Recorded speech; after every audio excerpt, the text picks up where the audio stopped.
It's important to understand all of the asset classes. This is part 2 of this video. If you haven't seen part 1, the link will be in the description. But of course, you need to break down exactly why each asset class has its advantages and disadvantages. So let's talk about gold, real estate, business, and much more.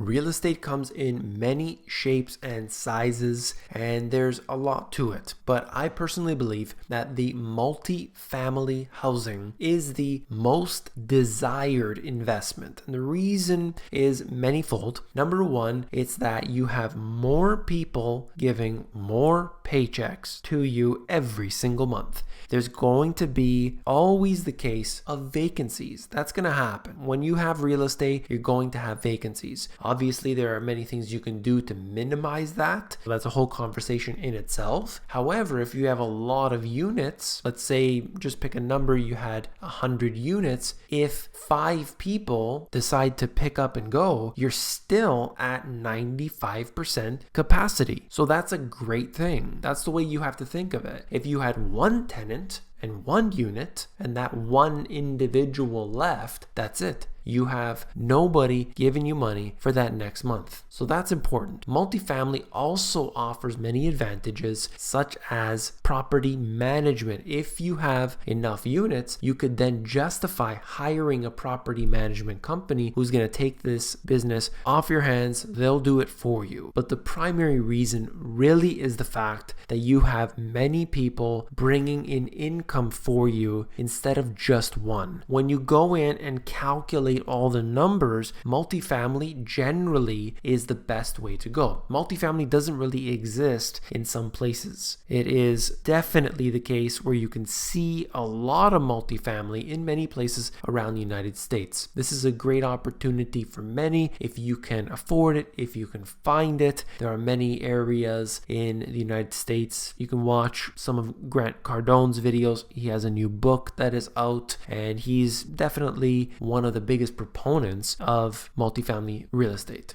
This conversation wouldn't be complete without talking about gold. So very quickly, I just wanted to mention the fact that gold in the previous crisis did not go up when everything was falling down. If you look at this chart here, it shows us that back in 2008, when gold was nearly $1,000, everything was falling down, and so too did gold. In fact, it came down to a level almost $700 an ounce. And this is a huge drop percentage-wise. But when investors saw it as a safe haven once again, it continued the bull trend and went up to approximately $1,900 an ounce. So it came down first and then it roared higher. The exact same thing could happen this time. It depends on the conditions, depends what's happening geopolitically, depends on the indicators that we've seen before. There are many different reasons, but there is a possibility that we could see this exact same thing happening again. First a deflation in the asset, then an inflation. So we'll keep our eyes peeled on this. I think it's important to understand precious metals. A lot of people simply don't. What you're looking at here is something that maintains value, not just from one cycle to the next. That's too short-sighted. It's from generation to generation. Many cultures around the world, they give their family, they give their relatives, oftentimes they have celebrations, maybe it's a wedding or something similar where we have big events, they give gold. And the gold is always going to be there to be able to pass down wealth. They don't look at that gold coin and say, oh, you only gave me $700 worth.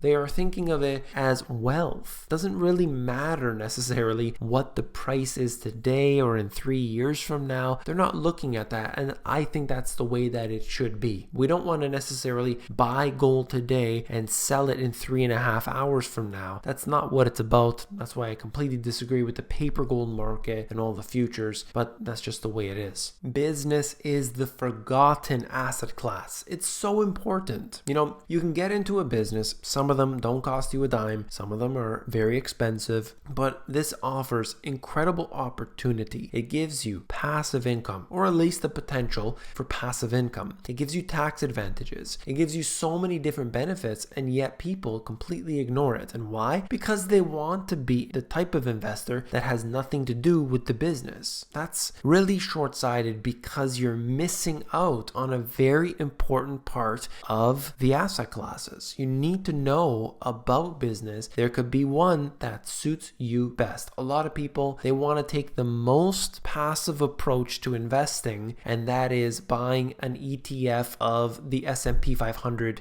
or the tech stocks, for example. They put their money in there and they just walk away, hands up in the air. They don't want anything to do with it. And so you don't have the advantages that the actual business that you're buying into has. You don't get the tax advantages. You don't have the understandable nature of business and what it can do for you, how it can benefit you in so many different ways. This is a big topic, but I just like to mention business because people don't even think about it. It's as if the stock market's coming down. You know, Money GPS, you're saying the stock market's coming down, real estate's coming down. What am I supposed to buy? What am I supposed to buy? I need to do something. Why aren't you even considering business as an asset class? I don't know. And then you have to think outside the box. When you're looking at an asset, there isn't just real estate, stocks, bonds, ETFs, cash, and so on. There's so many things that people should be looking at that I consider to be assets. For example, if you have a way to either produce or store power, so that's, let's say, solar panels and batteries, to me, that's an asset. And if you don't believe me, whenever you have a major power outage, what would you pay to have that power back on right away, especially as time goes on? Sure, you can withstand a few hours, maybe a day, but as soon as you get to day 2 and day 3, and if it's very cold outside, you might really start to panic.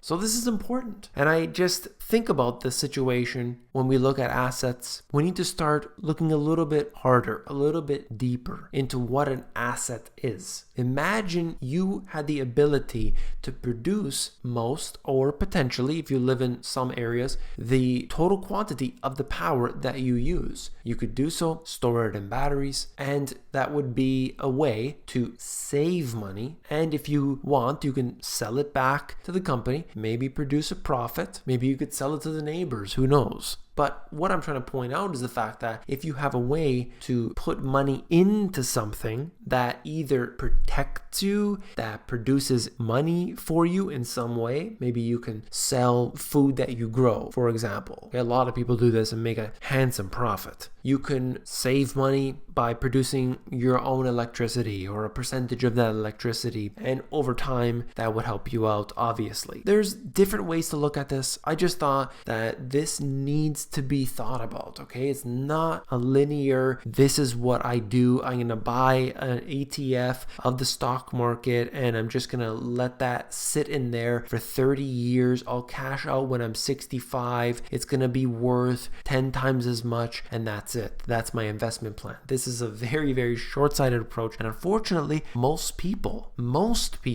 have that type of mentality, and I think that we need to be smarter about it. This is just some things that I thought up that I believe you would find informative. I'm trying to think of alternatives to what the average financial advisor would give you if you were to go to your bank or what have you. We need to be smarter than that, because the unfortunate fact is that in this next crisis, there's going to be a lot of people who lose out big time. Hopefully, you won't be one of those individuals. That's all for this video. If you found it informative, please give me a thumbs up. When you give me a thumbs up, you're supporting this channel, so I do appreciate that very much. If you want more of these type of videos, I have some information in my e-course, free e-course, as well as I have it in the playlist How to End Solutions. So check that out on the channel here. And last but not least, if you want the financial education you were not taught in school, these 2 books have it all. You can actually flip through them. If you go over to Amazon,